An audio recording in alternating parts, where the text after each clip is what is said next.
নলবাৰী কাৰাগাৰত কোনে কিদৰে চলাই সিন্ডিকেট ৰাজ গৰু নোখোৱা খাদ্য তাৰমানে গভৰ্ণমেণ্টৰ ফালৰ পৰা শিকাই দিয়ে ধৰক 120 গ্ৰাম দালি দিয়ে মানুহক 2 টাইমত আৰু 120 গ্ৰাম চব্জি দিয়ে তাৰে আধা বনাই আধাই মাৰি দিয়ে তাৰমানে নলবাৰী জিলা কাৰাগাৰত এতিয়া চৰম অনিয়ম অৰাজকতাই দেখা দিয়াৰ অভিযোগ আহিছে।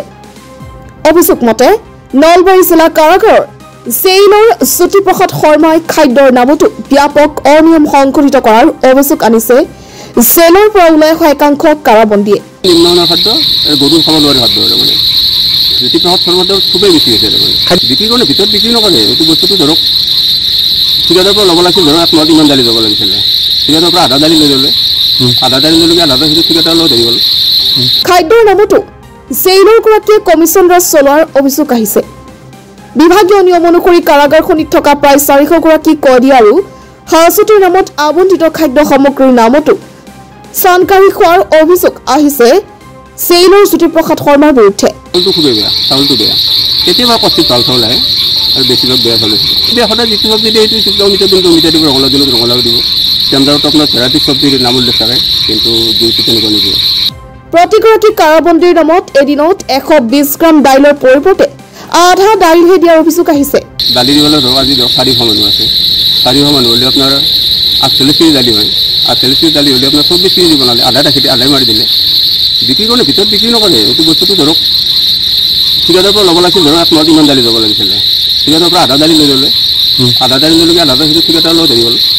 প্ৰতি সপ্তাহত মাছ কণী আৰু মাংস দিয়াৰ নামতো জেইলৰ গৰাকীয়ে ব্যাপক অনিয়ম সংঘটিত কৰাৰ অভিযোগ আহিছে।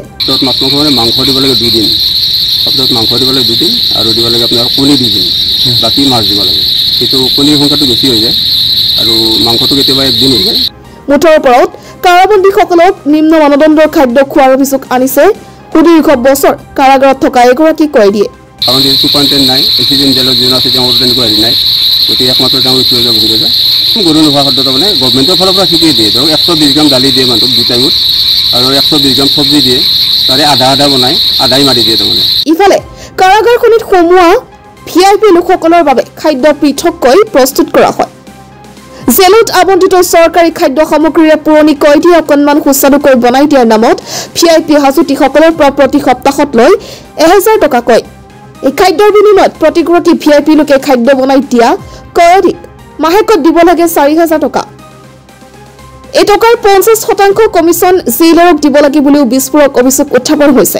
যিবিলাকে ধৰক খাব নোৱাৰে টকা পইচা থকা মানুহ তেওঁলোকে তাতে স্পেচিয়েল ৰেটত খাই তাৰমানে খাই পাৰ হেড তাৰমানে সপ্তাহত 1000 টকা দিব লাগে 1000 টকা দিয়াৰ পিছত তাৰে 500 টকা আৰু সিহঁতে লৈ কিনে কয়দীটো লৈ কিনে জেলৰ 500 টকা ধৰক 10 জনে খালে সপ্তাহত 1000 টকা পালে 10,000 টকা পালে 5000 টকা জেলৰ দিব লাগিব 5000 টকা যিকেইজনে বনাই সেইজনে সিহঁতে কৰাই দিয়ে।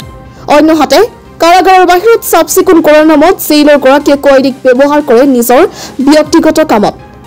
জেইলৰ কোৱাৰ্টাৰৰ বিভিন্ন কামত কয়দীক ব্যৱহাৰ কৰাৰ অভিযোগ আহিছে জেইলৰ বিৰুদ্ধে। একচুৱেলি গেট বহীত লিখে আমি চাফাই চালিত যোৱা বুলি লিখে বাহিৰৰ ৰাস্তাত ঝাৰু মাৰাম বুলি লিখি দিলে মানুহটোৱে লিখে কিন্তু তেওঁ পাৰ্চনেলি কাম কৰে কাম কৰে বাচন ধোৱা মাইকী মানুহ আহিলে মাইকী মানুহ কাপোৰ ধোৱা ভাত বনোৱা তেওঁৰ পাৰ্চনেলি কামনি কৰে কিন্তু গেট বহীত লিখা থাকে চাফাই চালি বুলি গতিকে এইখিনি কাম এতিয়া কয়দী বেছি নোলায় 2জন বা 3জন ওলায় চাফাই চালি বুলি কৈ উল্লেখ কৰে কিন্তু নিজৰ পাৰ্চনেলি কাম কৰে। লক্ষণীয়ভাৱে নলবাৰী কাৰাগাৰত বৰ্তমানে চলি আছে গাঞ্জা সাধা বিড়ি চিগাৰেটৰ অবাধ বেহা। এমুঠা বিড়ি বা চিগাৰেট বৃহৎ মূল্যত ক্ৰয় কৰিব লাগে কাৰাগাৰৰ ভিতৰত থকা লোকসকলে। আপোনাৰ সচৰাচৰ আপোনাৰ ভাং আৰু সাধাটো পায় সাধাটো পায় ভাংটো পায় আৰু সেইটো বহুত দামী দি কিনি খাব লাগে। চেকাৰ ছত্ৰসাত কাৰাগাৰৰ ভিতৰত সোমাই গাঞ্জা সাধা বিড়ি চিগাৰেট টোপোলা কোনো যোগান ধৰি জিলা কাৰাগাৰৰ ভিতৰত নিষিদ্ধ সামগ্ৰীসমূহ মানুহক দেখুৱাবলৈ মাজে মাজে অভিযান চলাই জব্দ কৰা গাঞ্জা সাধা চিগাৰেটসমূহ জেইলৰ কাৰ্যালয়ত নোহোৱা হোৱাৰো অভিযোগ দীৰ্ঘদিনীয়া। যদি কেনেকৈ সোমাই কিন্তু বস্তুটো ফিক্স কৰি যে লৈ যায় সেই ফিক্স কৰি লৈ যোৱা বস্তুটো অফিচতে নোহোৱা হৈ যায় আনকি অফিচৰ পৰা বাৰু ভিতৰত সোমাই তাৰমানে তাৰ পৰাই নোহোৱা হয় এনে তেখেতে আৰু এইটো কোনোবা থৈ দিয়াৰ ভিতৰতে দি দিয়ে সেইটো নাজানো। এই নিষিদ্ধ সামগ্ৰী গোপনে যোগান ধৰাৰো আছে এক চিণ্ডিকেট চক্ৰ। এই সামগ্ৰী যোগানৰ নামতো কমিছন ৰাজ চলাৰ অভিযোগ আহিছে। সোমাই কেনেকৈ মানে এইটো আৰু একমাত্ৰ ময়ো নাজানো এইটো সোমাই কেনেকৈ কাক যদি সোমাই সেইটো মই নাজানিম মানুহজনক সুধিলে আহে আনি কেনে বস্তুটো কোনে দিলে সুধিলে আৰু মিছা কৰোঁ মিছাৰ পৰা বস্তুটো অফিচত জমা থাকিল আৰু অফিচৰ পৰা আৰু কেনেকৈ ভিতৰতে যায় নে যি মানে কয় সেইটো আৰু তেখেতে জানে আৰু বস্তুটো তাৰ পৰা নোহোৱা হয় আৰু বেলেগে বিচাৰিব নোৱাৰে এইটো কালি চাদাটো কি হ'ল বা ভাংখিনি কি হ'ল সেনেকৈ সুধি বিচাৰিব নোৱাৰে